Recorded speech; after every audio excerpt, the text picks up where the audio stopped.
Salut belle âme, j'espère que tu vas bien. Ici Christelle, on se retrouve aujourd'hui pour une vidéo sur les relations toxiques et surtout les relations toxiques avec un attachement sexuel qui est très marqué aujourd'hui. C'est vraiment un sujet assez précis où on va parler certes de tantra, mais on va aussi parler d'intelligence émotionnelle tout simplement et de relations épanouissantes.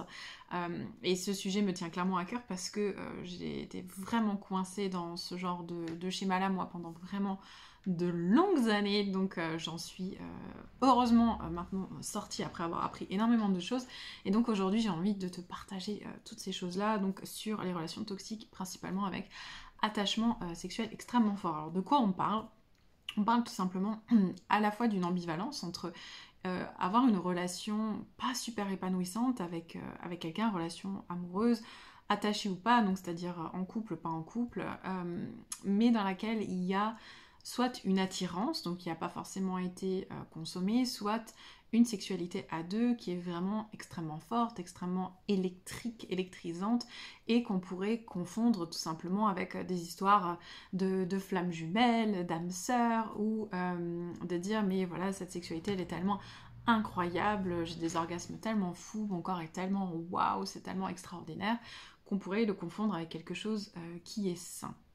Ça, c'est un phénomène qui concerne finalement pas mal de personnes, enfin pas mal de personnes, en tout cas à l'heure actuelle, on en parle de plus en plus sur les réseaux sociaux et c'est pour ça que j'avais envie d'adresser cette question tout simplement parce qu'on peut se retrouver très facilement pris dans des schémas de boucle comme ça où on reste proche de quelqu'un qui nous fait pas du bien, avec qui on peut pas vivre une relation vraiment sécure et épanouissante et en même temps on a donc cette ambivalence avec une sexualité qui est électrique. Alors déjà pour mettre ça en perspective, il faut vraiment savoir, et si toi tu es concerné ou quelqu'un que tu connais est concerné, que une relation qui est épanouissante et une sexualité qui est vraiment tantrique, la sexualité tantrique se vit dans la sécurité émotionnelle et dans le bien-être émotionnel. Donc si tu n'es pas dans un bien-être émotionnel profond avec quelqu'un, tu n'es pas dans une relation tantrique consciente, tu n'es pas dans une relation flamme jumelle, âme sœur, tout ce que tu veux. À partir du moment où il y a une insécurité émotionnelle qui est vécue, juste toi ou si vous avez des accrochages avec l'autre personne ou une dynamique qui est souffrante, tu n'es de toute façon pas dans une relation qui est positive pour toi, donc je t'invite vraiment à ouvrir les yeux là-dessus et à t'en détacher autant que possible.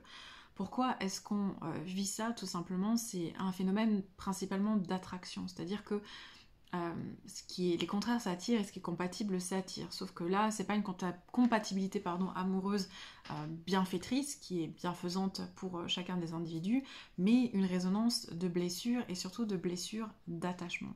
Donc, je vais te donner un exemple. Ça peut pas forcément être les hommes qui sont que comme ça ou les femmes qui sont que comme ça ou si c'est dans des relations homosexuelles, peu importe. Ça vient vraiment plus de quelque chose de personnel et de ce qui a été vécu durant l'enfance, comme toujours. On a par exemple dans les styles d'attachement, on a plusieurs styles d'attachement. Et en fait, des styles d'attachement qui sont pas sécures, donc insécures. Il y a à peu près 50% de la population qui aurait un style d'attachement qui est sécure. Et généralement, ces personnes-là ne sont pas concernées par ce genre de relations-là. Mais parmi les personnes qui ont des styles d'attachement qui sont insécures, on a trois catégories. On a l'attachement qui est craintif et évitant, donc les phénomènes de fuite, des personnes qui repoussent les autres, un style d'attachement qui est anxieux, donc avec la peur que les autres nous abandonnent, avec vraiment une très forte peur de l'abandon ou du manque affectif, et on a les personnes avec un style d'attachement chaotique, qui a été mon cas, c'est le plus rare, où on va alterner entre la fuite et la peur de l'abandon. Donc on a des réactions qui sont vraiment très différentes.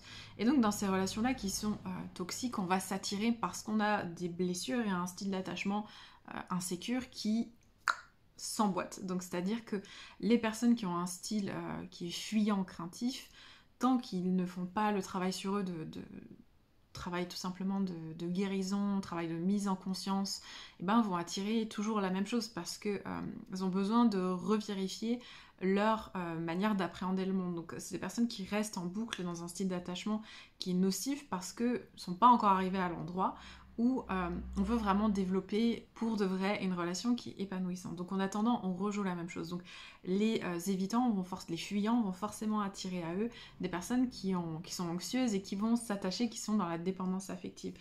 Pourquoi? Parce que pour continuer à valider leur schéma de fuyant, ils ont besoin d'être étouffés en amour. Et inversement, les fuyants qui ont peur d'être abandonnés, qui sont en dépendance affective, vont avoir besoin des fuyants pour revalider encore une fois leur schéma de fonctionnement. Et ceux qui ont un attachement chaotique vont généralement vivre les deux, donc soit attirer des personnes qui sont too much pour eux, qui vont être tout le temps sur eux, tout le temps, ou à l'inverse, des personnes qui vont être extrêmement fuyantes. Donc on va alterner vraiment les deux. En tout cas, dans tous les cas, on s'attire par nos blessures et l'alchimie sexuelle vient vraiment juste vraiment ramener de l'intensité dans ce schéma dysfonctionnel, tout simplement, parce que c'est un schéma qui est vraiment dysfonctionnel et insécure pour les deux personnes. Néanmoins, on va rejouer comme ça ces blessures en étant vraiment très attiré sexuellement. Et oui, il peut y avoir énormément de plaisir sexuel, mais qui vient d'un endroit de souffrance et de ce qu'on appelle la déviance existentielle. Donc il y a des solutions pour sortir de ça. Déjà, si tu regardes cette vidéo, peut-être que ça te permet d'avoir un éclair un petit peu comme ça. Moi, j'ai mis pas mal de temps à rejouer encore et encore la même chose, même si je comprenais toujours pas un peu comment ça se passait. J'avais quand même une idée qu'il y avait un souci. Néanmoins, il a fallu quand même tirer des bobines très fortes. Donc forcément, ce qu'on va faire, oui, ça va être de faire un travail profond, mais vraiment profond sur son attachement. Donc forcément, on va remonter à ses parents, on va remonter à ce qu'on a vécu quand on a été enfant et comment on s'est construit en fait dans son attachement depuis le plus jeune âge. Les personnes qui ont un style d'attachement sécure se sont vraiment senties, même s'il y a pu y avoir des problèmes avec les parents, se sont vraiment senties en sécurité affective et peuvent développer facilement des relations qui sont sécurisantes. Néanmoins, il y a quand même au moins 50% de la population qui n'est pas concernée par un style d'attachement qui est sécure. Et donc forcément, va aller falloir revisiter un petit peu des choses du passé et aller créer tout simplement les conditions pour attirer à nous en fait des nouvelles choses. Donc ça, comme dit, on ne peut pas attirer quelque chose de différent si nous-mêmes on ne change pas. Donc forcément, on va aller chercher à changer, à se modifier, à venir attirer quelque chose de différent à nous. Donc moi, une des choses que je peux vraiment te conseiller, c'est de, si tu veux, déjà te faire suivre effectivement par un thérapeute, par un coach qui est spécialisé là-dedans, et peut-être lire aussi des livres sur les blessures d'attachement. Je t'ai mis en référence un livre en description si tu veux en savoir un peu plus sur les styles d'attachement. Il n'y a pas forcément énormément de références en français, plus en anglais, donc si tu es à l'aise pour lire en anglais, là, oulala, tu peux vraiment facilement trouver plein de choses en termes de références de livres, mais en français, du coup, je t'ai mis un lien dans la description. Et surtout, il y a une autre chose aussi à faire, c'est de venir guérir les blessures sexuelles. Parce que forcément, à chaque fois qu'on continue d'avoir des relations comme ça qui sont blessantes d'un point de vue émotionnel, où on n'est pas dans un attachement sécure, mais dans lesquels on a une forte libido, où il y a des rapports sexuels, ou vraiment beaucoup d'attirance, même si on ne la réalise pas, ça vient forcément ranimer une blessure qui est sexuelle. Et donc si tu es une femme, encore une fois, je t'invite vraiment à aller venir te reconnecter à ta yoni et aller venir lâcher énormément de choses et venir en apaiser. Il y a 2 pierres que tu peux utiliser en interne qui sont super pour ça. Ça va être d'abord l'obsidienne, donc ça c'est un œuf large en obsidienne. L'obsidienne va vraiment aller faire remonter les mémoires, les blessures, les hontes, toutes ces choses-là qui sont stockées même du transgénérationnel dans ta yoni. Ça permet vraiment de faire une épuration profonde de tout ça. C'est un processus qui peut faire pleurer, c'est un processus qui peut être un petit peu douloureux émotionnellement au début, mais c'est un processus qui est vraiment très libérateur. Donc cet œuf, il est vraiment très puissant pour ça. Et je te conseillerais justement plus un œuf parce que c'est plutôt passif, c'est plutôt yin, c'est assez adapté quand même à ce genre de situation. Un autre œuf, si tu sens que finalement comme dit, c'est déjà suffisamment à la surface, la douleur, et que tu as plus besoin de te pardonner, de rentrer dans un rapport de douceur avec toi-même, de justement arrêter d'aller vers de l'autodestruction, c'est le quartz rose. Le quartz rose est une pierre qui est extrêmement apaisante, pierre d'amour inconditionnel envers soi-même, envers les autres, et qui permet vraiment beaucoup de guérir ces blessures d'attachement. Donc encore une fois, ça c'est un 9L. Tu as de toute façon les liens pour mon e-shop sur les œufs d'Ioni dans la description.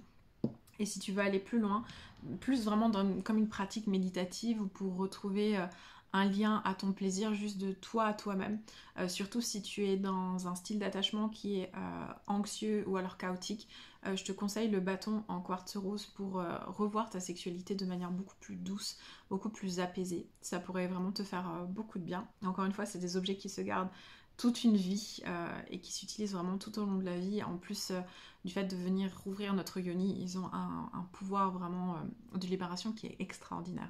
J'espère que cette vidéo elle a pu te permettre d'y voir un petit peu plus clair, peut-être sur quelque chose que tu vis ou que tu as vécu par le passé. On peut tous changer son style d'attachement, néanmoins ça demande un vrai travail d'aller regarder ses parts d'ombre et ses blessures en face et d'aller vraiment tout simplement pleurer ce qu'il y a à pleurer, comprendre ce qu'il y a à comprendre et aller changer sa vie. C'est tout à fait possible pour chacun. Moi je t'y encourage énormément, je suis très heureuse moi depuis que j'ai fait ce travail qui était long mais qui a clairement porté ses fruits. Et si tu as des questions, si tu as des remarques, n'hésite pas à t'exprimer en commentaire juste en dessous. Et d'ici la prochaine vidéo, je t'embrasse très fort.